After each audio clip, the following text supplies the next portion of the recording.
Welcome back, everybody. We're going to get into the second half of the Ladybird arrangement that I've given you. And before we start talking about it and dissecting it, let me just play measures 9 to the end for you.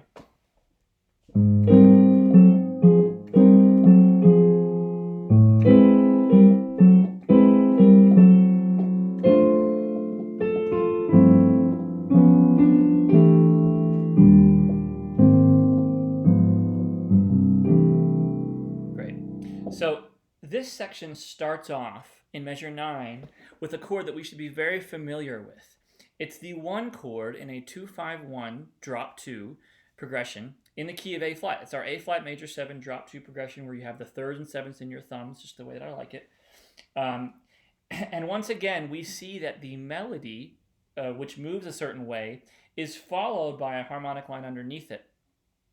And that counter line moves at the interval of a tenth underneath it. So we see the melody, which moves B flat, A flat, like that. We see underneath that the counter line underneath it moves the same way: G, G flat, F, G flat, G, G flat, F. And when they move together, it sounds like. All the while, in the middle is being held a C and an E flat. So like I said, the first chord we're familiar with. It's the A flat major 7 drop 2 chord that we would have done in our piano quiz if you did the key of A flat for the midterm.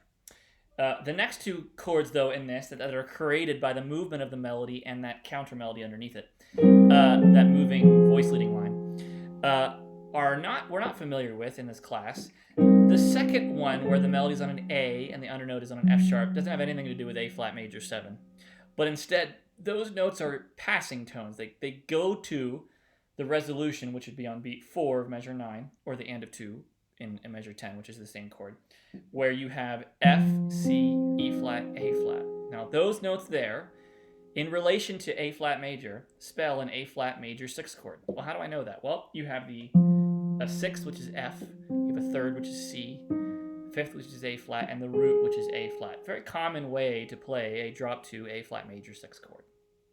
So by following this drop 2 formula, where you have the tenths outlined by those two moving lines, and then the 3rd and the 5th in the middle, you get this really great sound where you're juxtaposing an A flat major 7 and an A flat major 6 within the same measure. One more time, this is what these first two measures sound like.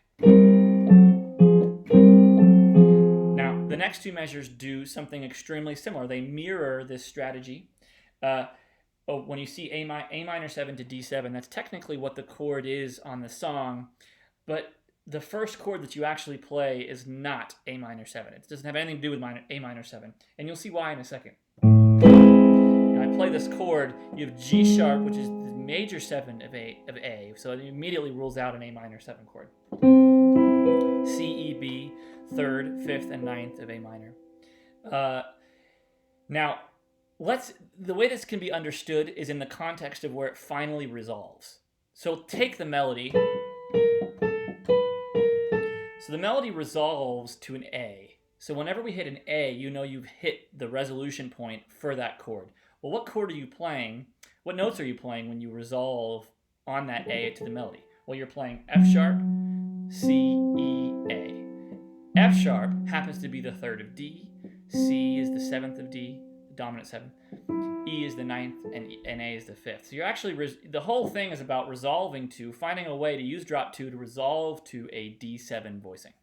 So these two measures mirror the two measures before it because it's following the chromatic melody to resolve on a chord which is sonorous with the bass note of the moment.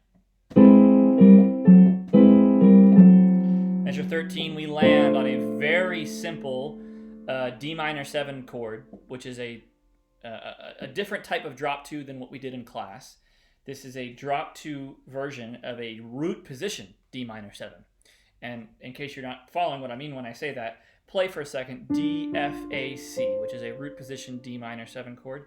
Take the A and put it down an octave. That's the drop 2 formula. And you're left with measure 13. You're left with this chord that you see there. So drop 2, once again, it applies to any 4-note voicing within an octave. The ones that we did for our test is just one of the most common ones. So you have measure 13. We land on another sus chord, the 3rd one in the song. Once again, sus happens, dominant 7 sus happens when you put a 2 chord over a 5 chord. And guys, look at this, measure 13. If you take away the G, what are we left with? A D minor 7 closed position chord. It's putting D minor 7 right on top of G to give you that sus sound. And it resolves. The song likes to use a lot of sharp 11s. You see it right on the downbeat of beat 3 in measure 14. Now, one of my favorite parts of the song are the last 2 measures. Let me play them for you and then we'll talk about them for a second.